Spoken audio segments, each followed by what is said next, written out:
Have you ever stopped for a moment, looked up at the sky, and wondered, what happens after this life? What's waiting for us beyond the boundaries of time and space, beyond everything we know and understand? Maybe you've imagined a place of peace, a place where pain and suffering no longer exist. Maybe you've heard descriptions of golden streets, angels singing, or a world beyond human comprehension. But what if I told you that heaven is more real, more breathtaking, and more astonishing than anything we could ever picture?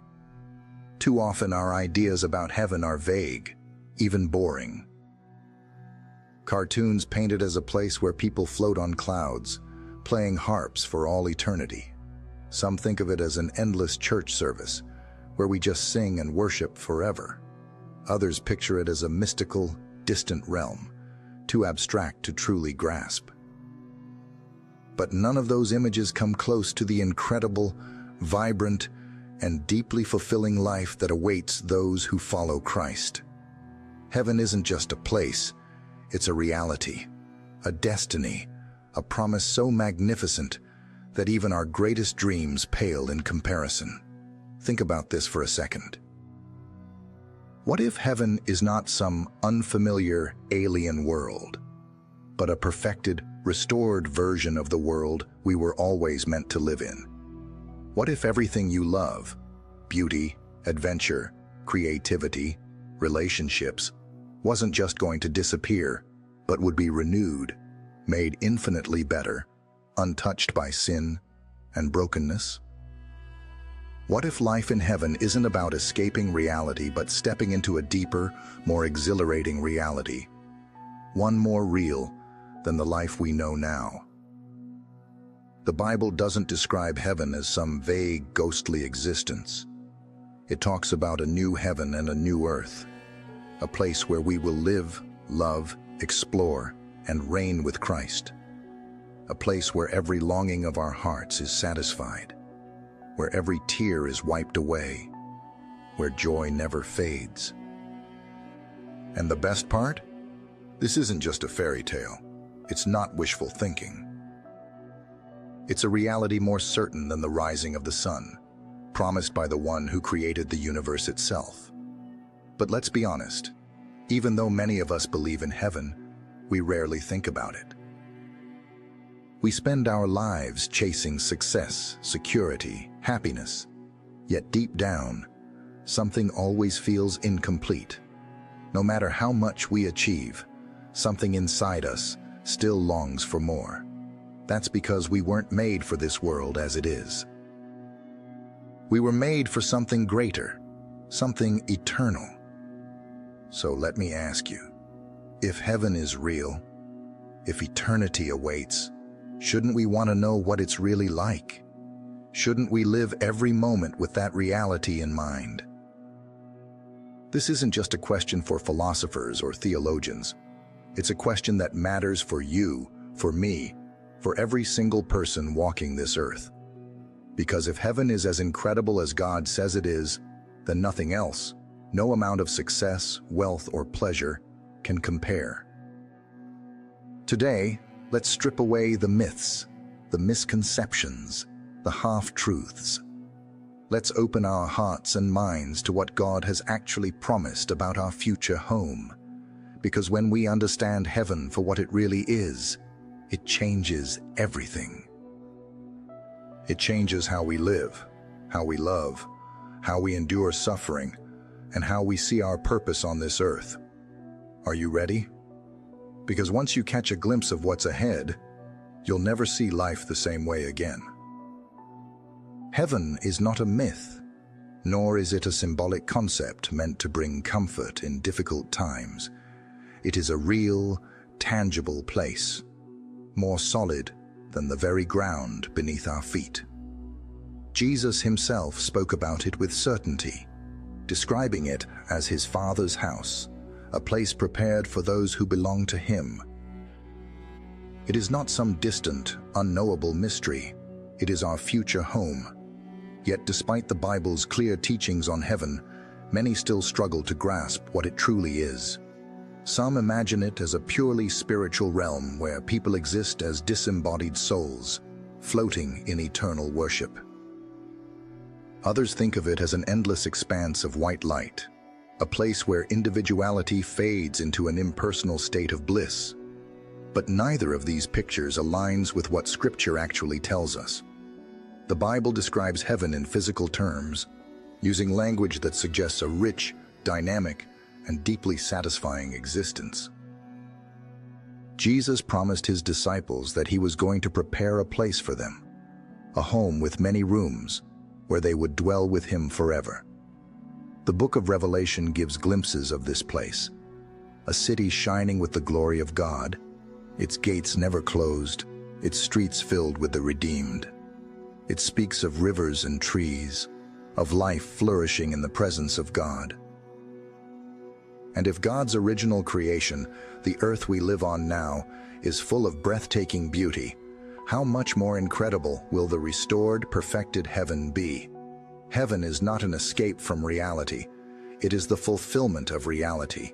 Everything we experience here, love, joy, adventure, creativity, are mere shadows of what awaits. Our deepest longings for purpose and meaning are not illusions, but signposts pointing us toward the greater reality of heaven. When God created the heavens and the earth, he called them good. Sin corrupted that perfection, but through Christ, God is restoring all things. The new heaven and the new earth will be the culmination of that restoration, a world untouched by decay, suffering, or death. Yet even as we try to grasp this truth, a question lingers. What will we be like in heaven? Will we recognize ourselves? Will we know the people we love? Will we have bodies? Or will we be something entirely different? The Bible speaks clearly on this. Our resurrection is not just spiritual, but physical. Just as Jesus was resurrected in a glorified body, so too will those who belong to him be raised. This means that heaven will not strip away our identity. We will not lose who we are. In fact, we will finally become who we were always meant to be. Imagine a body untouched by sickness, free from weakness or pain. No more fatigue, no more limitations, no more aging. A body that is vibrant, full of energy, yet familiar, recognizable. When Jesus appeared to his disciples after his resurrection, he ate with them, spoke with them, allowed them to touch him. He was not a ghost, not a spirit. He was fully alive, fully human, yet glorified. And if we are given new bodies, then it follows that we will also have new minds, new hearts, new capacities for joy and understanding. No longer burdened by fear or confusion, no longer wrestling with doubt. Every question that has ever troubled us will be answered in the light of God's presence. We will see with clarity, love with purity, live with purpose beyond anything we can comprehend now. Relationships will not disappear in heaven. They will be perfected. Imagine friendships untainted by jealousy or betrayal. Imagine love without selfishness, without insecurity, without the fear of loss. The bonds we form on earth, the relationships we cherish, will not be erased, but transformed. We will recognize one another, not just as we were, but as we were always meant to be. No good thing is lost in heaven. Rather, all good things are made complete. And yet, there is still more. What will we do in heaven? Will we have purpose? Will we have work? The answer is a resounding yes. Heaven is not a place of endless idleness. God himself is a creator, a worker, and we, made in his image, were designed for purpose. But unlike the toil and exhaustion of work on earth, work in heaven will be pure joy. It will not be burdened by stress or failure, but will be an expression of who we are, of the gifts God has given us fully realized. Every skill, every passion, every creative spark that makes us unique will find its perfect fulfillment. Music, art, invention, discovery, all of it will continue, but without the corruption of sin. Imagine composing music that echoes through eternity, painting landscapes that never fade, building and creating with unlimited potential. Imagine exploring a universe with no boundaries, no fear, no end to what can be discovered. And in all of this, God will be with us. Not as a distant presence, but as the center of our existence, the very source of our joy.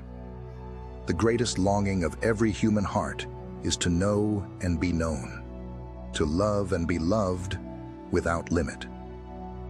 In heaven, that longing will be fulfilled in ways beyond our imagination. To stand before God, to see Him face to face, to hear His voice, and know without a shadow of a doubt that we are home, that is the ultimate reality of heaven. This is not a dream. This is not fantasy. This is the promise of God, secured through the blood of Christ. And it changes everything. If this is our destiny, if this is what awaits, then how should we live now?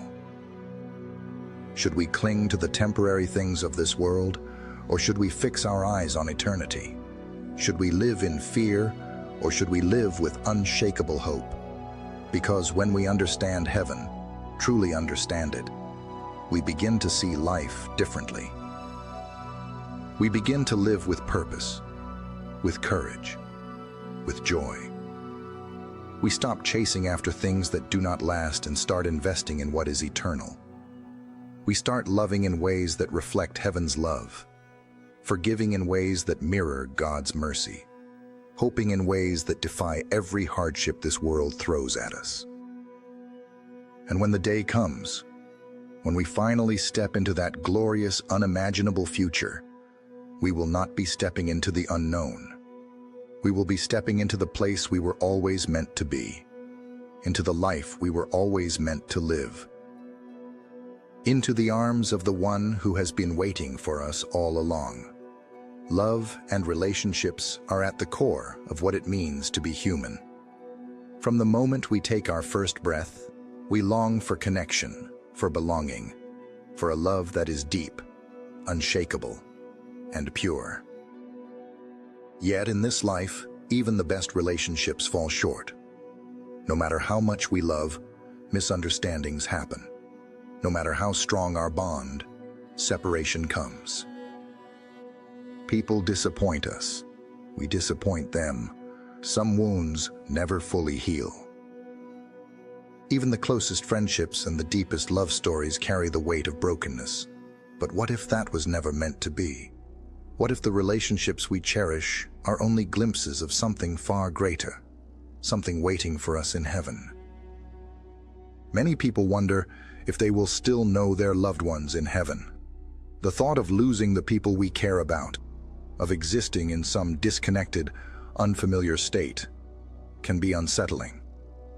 But Scripture gives us hope. When Jesus was transfigured on the mountain, Moses and Elijah appeared with him, and they were recognizable. After his resurrection, Jesus spoke to his disciples, ate with them, and allowed them to touch him. They knew him. He was still Jesus. Heaven is not a place where our identities fade into nothingness. It is a place where our identities are made complete. If we are to be perfected, glorified, made whole, why would our relationships be any less? Imagine relationships free from jealousy, from resentment, from misunderstanding. Imagine love without fear, without selfishness, without distance. Every conversation filled with kindness, every interaction bathed in warmth, every embrace full of meaning. We will not only recognize each other, we will love each other more deeply than ever before. Every connection, every bond, every friendship will be restored, not just to what it was, but to what it was always meant to be. And yet, there is one relationship that will surpass them all. The deepest longing of the human heart is to be fully known and fully loved, and in heaven that longing will be fulfilled in ways beyond our understanding. To see God face to face, to hear His voice, to feel His presence more real than anything we have ever experienced. That will be the greatest joy of all. Every earthly love, every friendship, every cherished relationship will be a reflection of His love, drawing us deeper into the eternal, unbreakable bond between us and our Creator. Some ask if marriage will continue in heaven. Jesus Himself answered this question when He said that in the resurrection, people will not marry or be given in marriage. This does not mean that the love between husbands and wives will be erased. Rather, it will be transformed. The deep companionship, the joy of intimacy, the oneness shared in marriage will not be lost but fulfilled in a way we cannot yet comprehend. In this life, marriage is a reflection of Christ's love for the church, a glimpse of something far greater. In heaven, we will experience the reality, the fullness, the love that marriage was always meant to point us toward. And if love in heaven is so much greater than what we know now, then what will life itself be like? What will we do for all eternity? Some people fear that heaven will be static, that eternity will be nothing more than an endless existence with nothing to do. But heaven is not the end of purpose. It is the fulfillment of it. We were made to create, to explore, to discover, to build. And in heaven, those desires will not disappear. They will be perfected. Work was never meant to be a curse.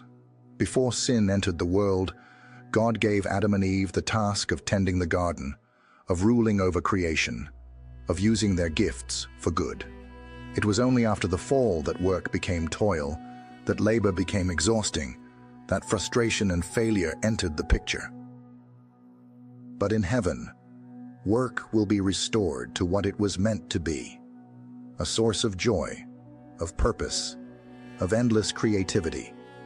Imagine waking up every day with excitement, knowing that whatever you set your hands to will be fulfilling, that every effort will bear fruit, that every task will bring satisfaction. No more frustration, no more fatigue, no more unfinished dreams. Every skill, every talent, every creative spark will find its perfect expression.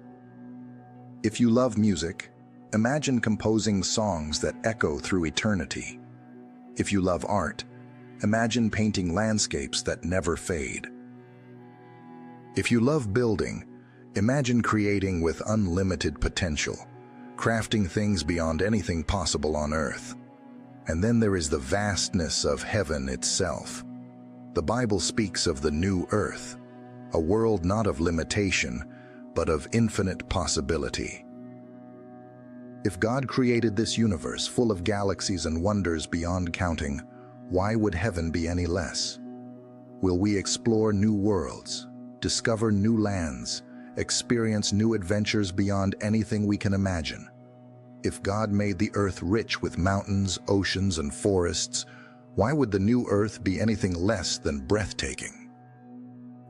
There will be learning in heaven. There will be discovery. We will not suddenly know everything the moment we arrive. Rather, we will have eternity to grow, to understand, to experience deeper and deeper revelations of God's wisdom and beauty. Every moment will bring new wonders. Every day will be filled with awe. We will never reach the end of the mysteries of God, never run out of things to marvel at, never grow weary of the life He has given us. And at the center of it all will be worship. Not worship in the way we often think of it, not just singing or standing in an eternal church service, but worship in the truest sense. Worship is not just what we do with our voices. It is what we do with our lives. Every act of creativity, every moment of joy, every expression of love will be worship. To live fully, to rejoice completely, to embrace everything God has prepared for us. This is worship. We will not be forced into it. We will be drawn into it naturally, joyfully, as the only response to the overwhelming goodness of God. Life in heaven is not an existence of passive bliss, but one of fulfillment beyond measure. Every longing satisfied, every purpose realized, every day filled with meaning. The idea that heaven will be boring, that eternity will be a never-ending routine, could not be further from the truth. Heaven will be the adventure of all adventures, the joy of all joys, the life we were always meant to have. And if this is what awaits us, if this is the reality God has prepared, then how should that change the way we live today? If we know that eternity is real, that heaven is not just a dream but a certainty, then how should we set our hearts? Should we chase after things that will fade, or should we fix our eyes on what will last forever? The truth of heaven is not meant to make us indifferent to this world. It is meant to make us live differently in it, to love more deeply, to forgive more readily, to hope more fiercely, to hold loosely to what is temporary, and to invest in what is eternal, to live with joy, knowing that every sorrow will one day be redeemed, that every loss will be restored, that the best is not behind us, but ahead. And when that day comes, when we finally step into the fullness of heaven, when we see our Savior face to face, when we take our first breath in the world we were always meant to live in, we will know beyond any doubt that it was all worth it. That every sacrifice, every act of faith, every moment of trust was leading us to this, our true home, our forever joy, our life without end. Heaven is not an abstract idea or an endless expanse of light without form or beauty. It is a real place, designed with intentionality, shaped by the very hands of God. When we think of beauty in this world, we think of towering mountains, vast oceans, golden fields stretching toward the horizon, the colors of a sunset melting into the sky. But these are only glimpses, only a shadow of the beauty that awaits in heaven. The Bible describes a city, New Jerusalem, descending from heaven, shining with the glory of God. The walls are adorned with every kind of precious stone, the gates made of pearl, the streets paved with gold so pure it is like transparent glass. It is a place of unimaginable splendor, beyond anything the human mind has conceived. And yet, this is not just a city of towering structures and shimmering streets. It is alive. There are rivers of living water flowing from the throne of God, clear as crystal, carrying life and joy throughout the city. There are trees bearing fruit, not once a season, but every month, an endless supply of nourishment and delight. The leaves of these trees are for the healing of the nations. No more division, no more pain, no more sorrow. Creation itself is redeemed. If our world in its fallen state is filled with such breathtaking wonders, how much more beautiful will heaven be when it is perfected? Imagine a sky richer in color than any you have ever seen. Imagine flowers with scents so deep and pure, they fill your soul with joy. Imagine a world without pollution, without decay, without anything fading or dying. Every blade of grass vibrant, every drop of water full of light, every sound carrying the music of eternity, everything reflecting the glory of God in a way that we can barely begin to understand. And yet, the beauty of heaven is not just in its appearance, but in what it represents. Every moment spent in heaven will be filled with awe, not just because of what we see, but because of what we know. That this is our home, that this is where we were meant to be. There will be no fear of loss, no longing for something better, because there will be nothing better than what we have. Heaven is not just a place, it is a fulfillment, a completion, a reality so perfect that even the greatest joys on earth will seem like only the smallest taste of what is to come. In this world, no matter how beautiful something is, no matter how much joy it brings, there is always the knowledge that it will not last. The petals of a flower will wither. The golden hues of autumn will fade into winter. Even the greatest moments of happiness are often accompanied by the quiet ache of knowing they will pass. But in heaven, nothing fades, nothing withers. Nothing is lost. Every moment is alive, filled with the presence of God, overflowing with a joy that never ends. And this is not just an existence free from boredom or filled with beauty. It is a life completely untouched by the brokenness that weighs down our world. No more sickness, no more suffering, no more sorrow. Imagine a life where no one has to say goodbye. A life where no pain lingers in the body, no regret lingers in the heart, no shadow of sadness touches the soul. Every tear wiped away by the hand of God Himself. There is no fear in heaven, no anxiety, no worry, no stress. Every burden lifted, every heart set free. No more striving to prove ourselves. No more struggling to meet impossible expectations. No more fear of failure. The weight of sin, the guilt that haunts so many, the wounds that never quite heal. Gone, forever erased by the love of God. Every scar replaced with joy, every sorrow turned into glory. And if that is true, then what will our minds be like in heaven? No longer will we struggle to understand, to remember, to learn. Knowledge will not be something we fight to grasp, but something that flows to us like light from the sun. Every mystery revealed, every question answered, every truth understood, in perfect clarity. Our thoughts will no longer be clouded by confusion or doubt, but illuminated with the wisdom of God. And our emotions, no longer will we be ruled by fear, by insecurity, by anger, or grief. Every feeling in heaven will be pure, untainted by sin, unshaken by the brokenness of this world. Love, joy, peace. These are not just fleeting emotions in heaven, but the very air we breathe, the very nature of our existence. And in the midst of it all, there will be the presence of God.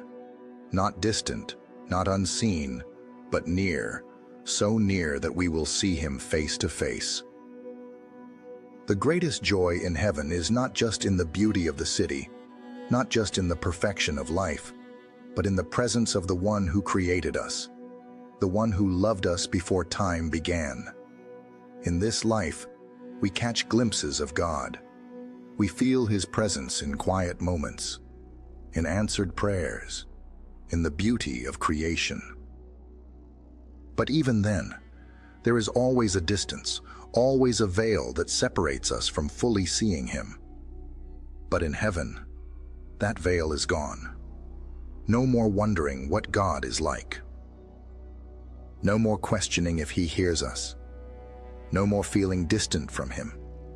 He will be with us, walking among us, speaking to us, loving us with a love more powerful than we can comprehend. And in that moment, we will understand. We will understand why every trial was worth enduring, why every act of faith mattered, why every moment spent seeking Him led us to something greater than we ever imagined. We will stand in His presence and know, beyond all doubt, that we are finally home. This is the hope of heaven. Not just a place of beauty, not just a life free from pain, but a reality where everything we have ever longed for is fulfilled, where love is complete, where joy is endless, where we are finally fully known and fully loved. And if that is what awaits us, how can we not live differently now? If this is what God has prepared for those who love Him, how can we not fix our eyes on eternity? Heaven is not just a distant dream. It is a certainty, a promise, a future more real than anything we have ever known. And when we finally step into that reality, when we take our first breath in the world we were created for, we will know that it was always meant to be. There is no greater promise, no deeper longing in the human heart than to see God. From the beginning of time, humanity has searched for meaning, for connection with something greater than ourselves. We have looked at the stars and wondered about the one who placed them there. We have searched through philosophy, religion, and science, trying to grasp the reality of the divine. And yet, no matter how much we seek, there is always a distance, always a sense that we can only see in part, only know in glimpses. But one day, that will change. The greatest joy of heaven is not found in its beauty, its perfection, or even in the absence of pain and sorrow. The greatest joy is found in God Himself. To see Him as He is, to stand in His presence without fear, to experience the fullness of His love in a way that is impossible in this life. Everything we have ever longed for, belonging, purpose, joy, love, flows from Him. He is not just the giver of good things. He is the good itself, the source of every true and perfect gift. The Bible tells us that no one can see God and live. His holiness, His glory, is too great for human eyes to bear. Even Moses, a man who spoke with God as a friend, could only see His back as He passed by. The prophets, when they encountered His presence, fell to their knees, overwhelmed by His majesty. But in heaven, we will see Him face to face, not in part, not through a veil, but fully, completely. What will it be like to look into the eyes of the one who formed us, who called us by name before the foundations of the world? What will it be like to hear His voice, not in a whisper, not through scripture alone, but directly, personally, with all the warmth and love of a father welcoming his children home? Every question we have ever had will find its answer in that moment. Every doubt will be erased. Every longing will be fulfilled, and this will not be a fleeting encounter. In this world, the moments when we feel closest to God are often brief, times of prayer, times of worship, times when His presence seems near. But in heaven, there will be no distance, no separation. We will live in His presence, walk in His light, experience His love with every breath we take. There will never be a moment when we feel far from Him again. This is what makes heaven, heaven. It is not just a place, it is where God is. And because of that, it is everything we have ever longed for. The reason we search for meaning, the reason we hunger for something more, is because we were made for Him. We were created to walk with Him, to know Him, to love Him without the barrier of sin. And one day, that will be our reality. If this is true, if this is what awaits us, then everything about our lives should be shaped by this reality. Heaven is not just a distant hope. It is a promise that should change how we live now. If we know that this world is not our final home, then why do we cling so tightly to the things that will pass away? Why do we chase after wealth, success, and comfort as if they can satisfy us? If we know that eternity is real, then how can we live for anything less? To believe in heaven is to live differently. It is to love more deeply, because we know that love will last forever. It is to forgive more freely, because we know that every wrong will one day be made right. It is to endure suffering with hope, knowing that every tear will be wiped away. It is to live with courage, knowing that nothing in this life can take away the future God has prepared for us. But heaven is not for everyone. The Bible is clear that not all will enter into this promise. It is not a reward for those who have lived a good life, not something that can be earned by effort or morality. Heaven is a gift, given freely to those who place their trust in Jesus Christ. It is only through Him that we are made righteous, only through His sacrifice that we can stand before God without fear. The most important question any of us will ever answer is this: will we be there? Will we choose to accept the gift of salvation, to follow Christ, to set our hearts on eternity? There is no greater decision, no greater reality than this. Everything in this life is temporary, but heaven is forever. The invitation is open, the promise is sure. And one day, when this life fades, when the struggles of this world are behind us, when we take our first step into eternity, we will know that it was worth it. Every act of faith, every moment of trust, every sacrifice for the sake of the kingdom will lead to something greater than we can imagine. And when we finally see Him, when we hear His voice calling us by name, when we step into the home that has been prepared for us since the beginning of time, we will know that this is what we were created for. This is where we belong. This is heaven, and it will never end.